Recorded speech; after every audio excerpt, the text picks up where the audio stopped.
If you're trying to use EQ to make all of your instruments fit within your mix, and your EQ curve looks like this, then you have a sound selection issue.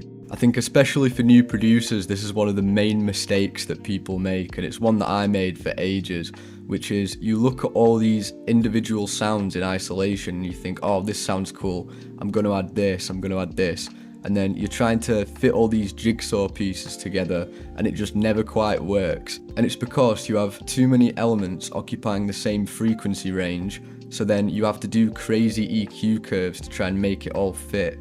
But in reality, it's just never going to work quite as well as getting sound sources that fit well with each other and complement each other better.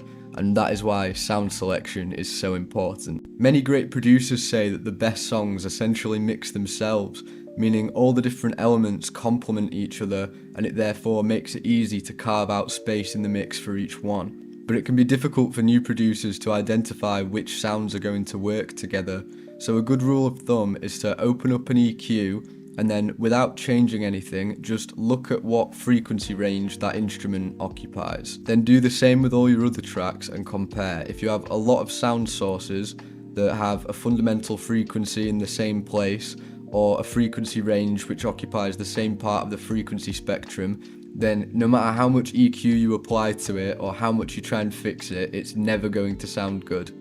Instead of trying to overcomplicate your track, just try picking fewer sound sources which are distinct from each other and occupy a different area of the frequency spectrum, and your mixes will immediately improve. Hopefully you found this useful. If you did, drop me a like and a follow. Cheers.